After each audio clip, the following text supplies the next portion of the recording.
დასწავლის პროცესი და დასწავლა ზოგადად თავის ტვინის ერთ-ერთი უნიშნელოვანესი ფუნქციაა. დასწავლა და აქედან მიღებული ინფორმაცია და შემდგომში უკვე ინტელექტის ფორმირება არის ის იარაღი, რომლის საშუალებითაც ადამიანი ურთიერთობს გარე სამყაროსთან, ურთიერთობს სხვა ადამიანებთან, ცვლის და მოდულაციას უკეთებს, ასე ვთქვათ, თავის ქცევას.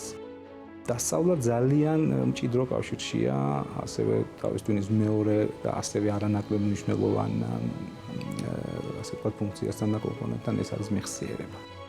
როგორ ხდება ეს ყველაფერი, როგორ სწავლობს ადამიანი, როგორ იმახსოვრებს ამა თუ იმ მოვლენას. ეს ძალიან საკამათო და სადაო საკითხია. არსებობს რამოდენიმე მოსაზრება, ანუ რა არის ფიზიოლოგია, რა ხდება თავის ტვინში, მაშინ, როდესაც ადამიანი რაღაცას იმახსოვრებს, ან რაღაცას სწავლობს. არსებობს ეგრეთ წოდებული, ასე ვთქვათ, თვითონ ნეიროტრანსმიტერული თეორია. ნეიროტრანსმიტერები ეს არის ესეთი ქიმიური ნივთიერებები, მოლეკულები, რომლებიც განაპირობებენ და უზრუნველყოფენ თავის ტვინის უჯრედების, ანუ იგივე ნეირონების ურთიერთქმედებას. ეს ურთიერთქმედება არის არც მეტი, არც ნაკლები ელექტრული დენის გატარება ერთი უჯრედიდან მეორეზე.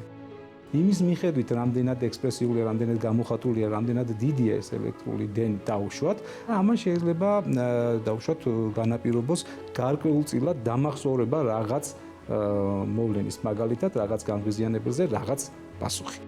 არსებობს გენეტიკური თეორიაც, არის დაუშვათ ოჯახური შემთხვევები, არის გარკვეული გენეტიკური შემთხვევები, როდესაც სწავლის სირთულის რაღაც გარკვეული ფორმა თითქოს უფრო მეტად ვლინდება დედმამიშვილებში, ახლონათესავებში, შთამომავლობაში.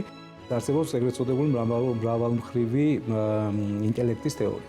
ამ თეორიის მიხედვით ყველა ადამიანს აქვს უფრო მეტად განვითარებული რომელიღაც კონკრეტული სფერო ინტელექტისა, რამ შეიძლება განაპირობოს ასეთი არჩევითი ნიჭიერება.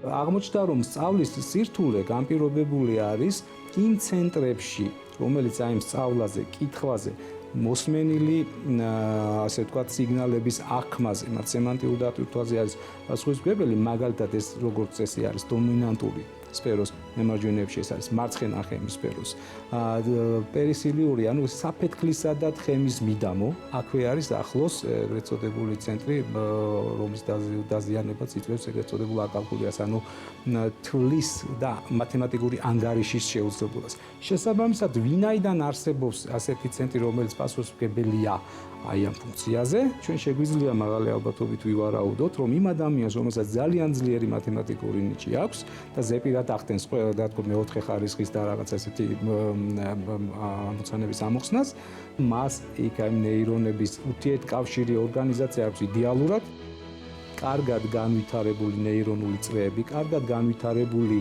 ინტერნეირონული სინაფსური კავშირები, კარგად განვითარებული პირველადი და მეორადი ქერქული ცენტრები არის ალბათ საწინდარი იმისა, რომ იმის მიხედვით თუ სად არის ეს კარგი განვითარება, ჩვენ გვექნება გარკვეული კონკრეტული მიმართულებით დაუშვათ უფრო ნიჭიერი ადამიანი, უფრო მაღალი ინტელექტის მქონე ადამიანი, როგორც საიმდავახვრივი ინტელექტის თეორიაში არის.